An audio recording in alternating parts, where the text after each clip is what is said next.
Hi, welcome to July's Sew Creative Club at Occoquan, Virginia. And in this month, we're going to be creating this really lovely placemat that is perfect for a summer picnic or just to grace your summer table. And this project will guarantee to use all of your machines. It'll use your sewing machine, your embroidery machine, and your serger. So let's get started. Okay, for a set of summer woven placemats, you're going to need the following supplies. Okay, so you're going to need some fusible fleece, and you're going to cut those 19 inches by 13 inches. You're going to need a back fabric, and you can make it the same as what you have on the front. And this one is also going to be cut 19 inches by 13 inches. You're going to need 2 pieces of either a solid or a print fabric, because this is the piece we're going to embroider. And these are going to be 10 inches by 13 inches. You're going to need, for the woven part, you're going to need 5 strips of one and 4 strips of the other color, and that's cut 1 1/2 inches times the width of the fabric.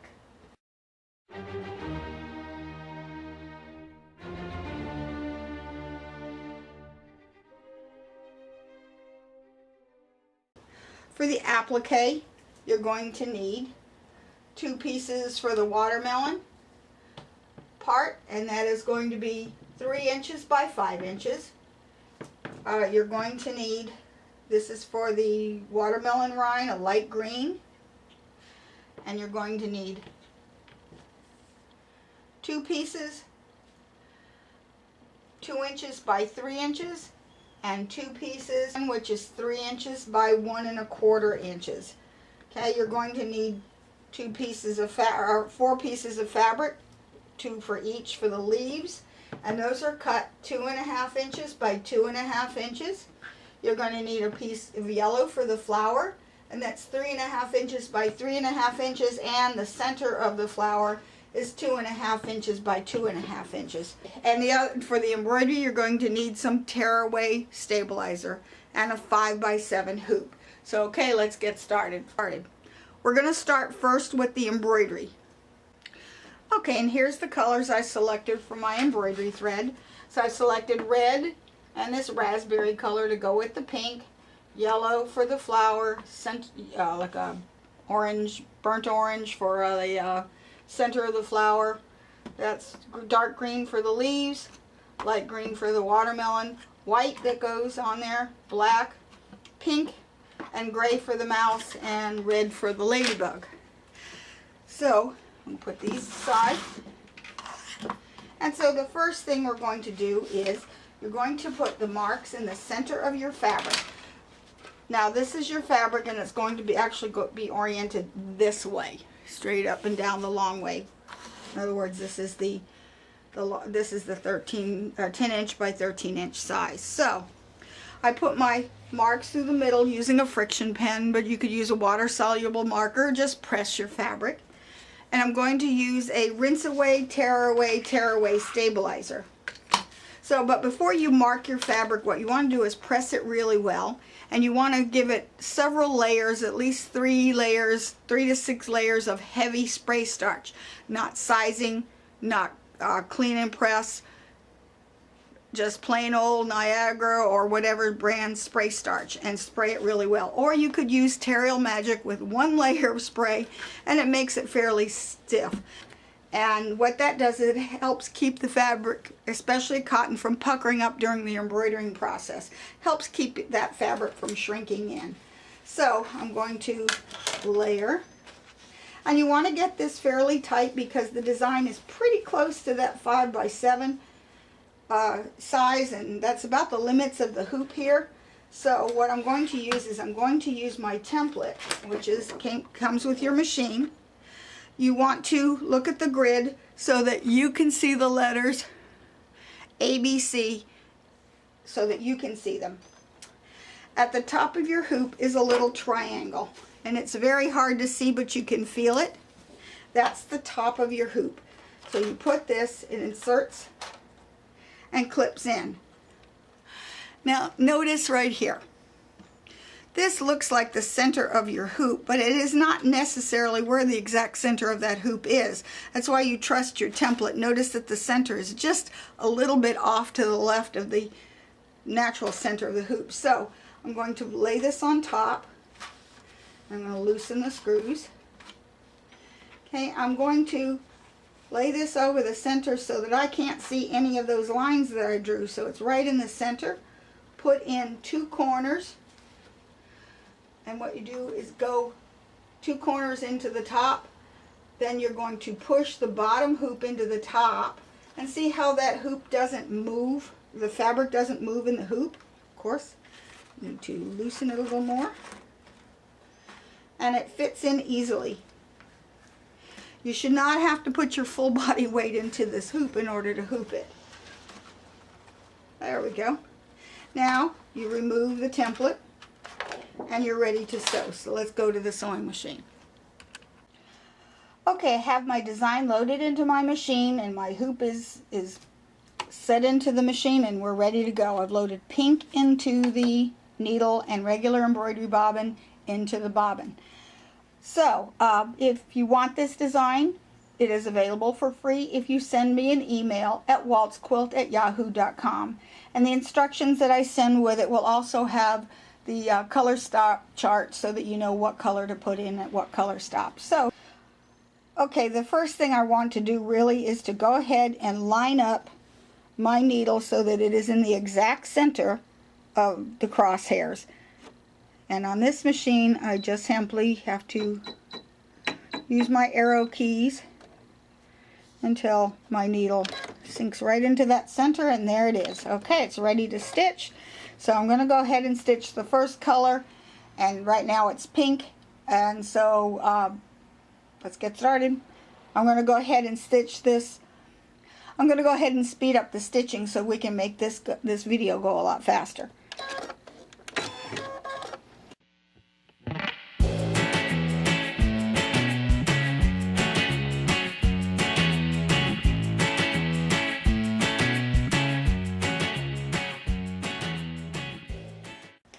Okay, the next color is going to be a gray, and next we stitch the mouse. And again, I'm going to speed this up.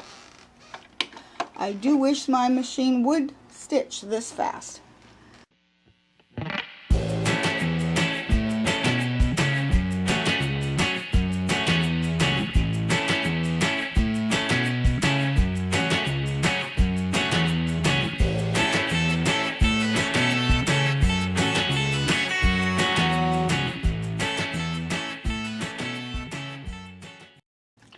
Okay, the next color I've loaded in is black to outline the mouse. Again, I'll speed this up.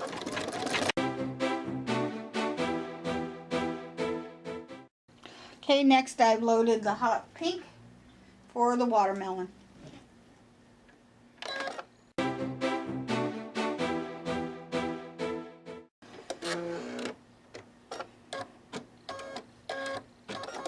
And the next thing I'm going to do is I'm going to cover the placement stitch with the piece of the fabric for the watermelon. And I'm going to, you could spray it down, but it's not really necessary. And then the fifth color stop is going to tack down this fabric.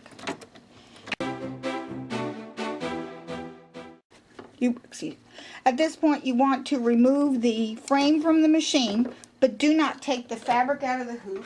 And this is where you're going to want to use a pair of like curved embroidery scissors in order to trim around the excess fabric. And you want to trim it fairly close. And that's why it helps to have these curved scissors. You don't have to be so close down at this lower edge because this is going to be covered by other fabric. But along this top edge, you want to get it as close as you can. And it helps if you hold the fabric up and you push towards the stitching.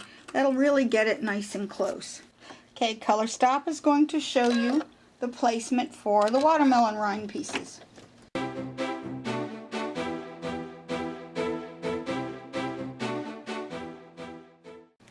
Okay, next is the lime green. That is going to show the positioning for the watermelon rind pieces.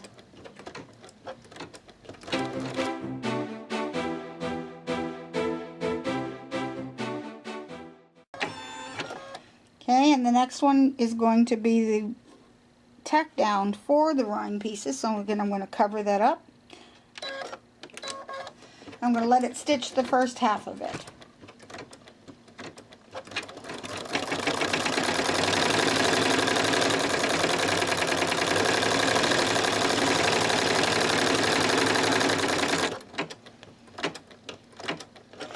I'm going to stop the machine before it gets to the other side, just so I can safely lay the second half down. Okay. Again, it's covering all of the stitching here.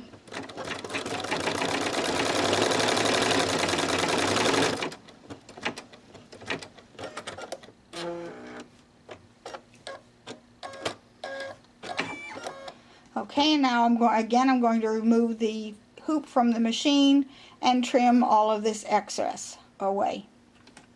Okay, now I've returned the hoop to the machine and I've put the raspberry color thread back into the needle, and I'm going to tack down stitch, actually satin stitch the top of the watermelon.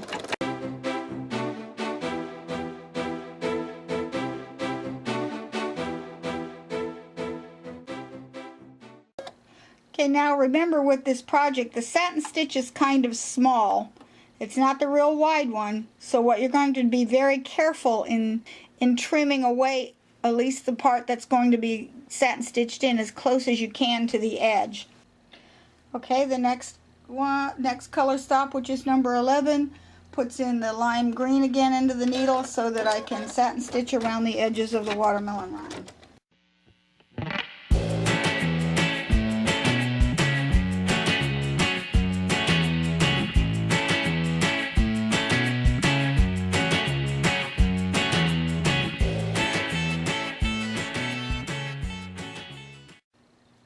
Okay, next is color stop number 11, and what it's going to do is show you the outline stitch, the placement for the leaves.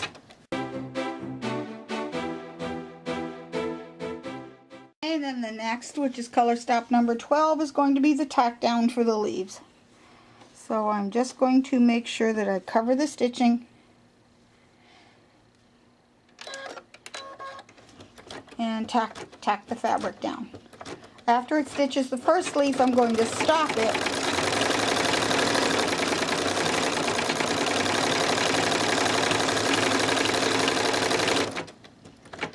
so here I'm going to stop it, position the fabric for the second leaf,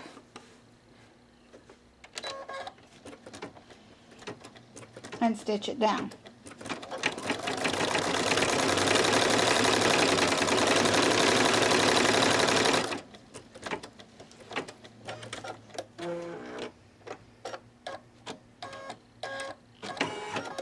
Okay, and now I'm going to remove the hoop from the machine and trim this excess fabric away. Okay, and next I'm going to return the hoop to the machine, and I'm going to I leave the same green in, and we're at color stop number 13. It's going to stitch the detail and seal in the edges of the applique.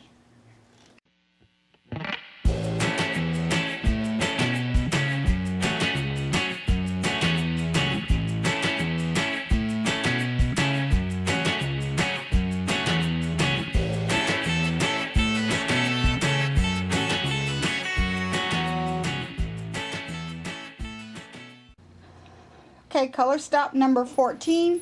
I put yellow in the needle, so therefore it's going to give me the placement for the big flower.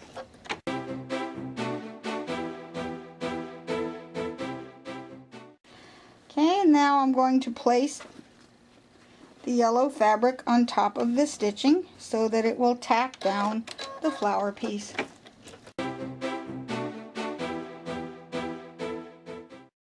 Okay, now I'm going to remove the hoop from the machine, but not leave the fabric in the hoop, and I'm going to trim all of this excess fabric, and also on the inside too.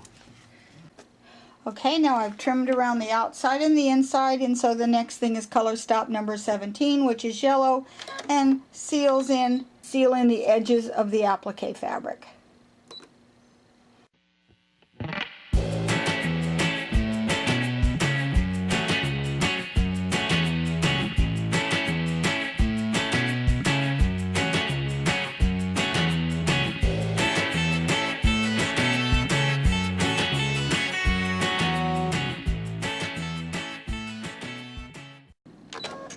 With a dark gold, and it's going to give me the placement for the center of the flower.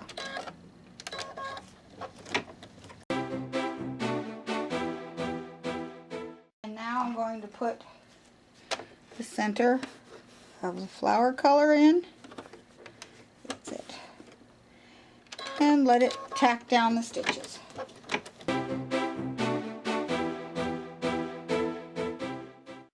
Okay, and I'm going to remove this for the last time and trim all the way around.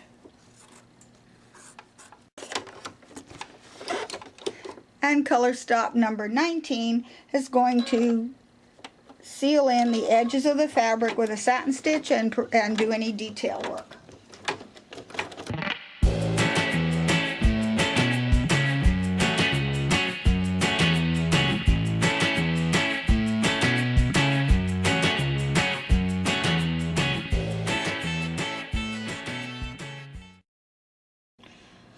Okay, for color stop number 20, we're going to start working on the little ladybug. So we put in black and stitched it out.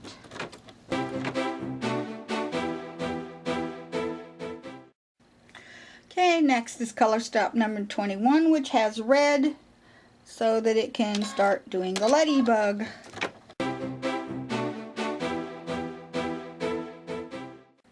Okay, color number 22 is going to be a dark red or a burgundy color. I forgot to tell you about this color in the beginning with the supply list, but this way it delineates between the two wings a little more easily on the ladybug.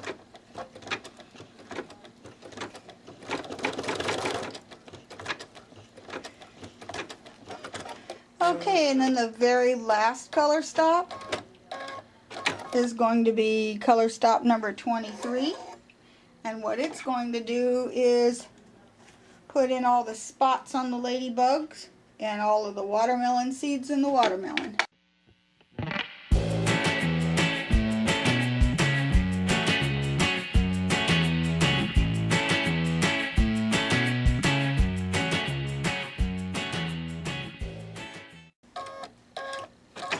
Okay, all done.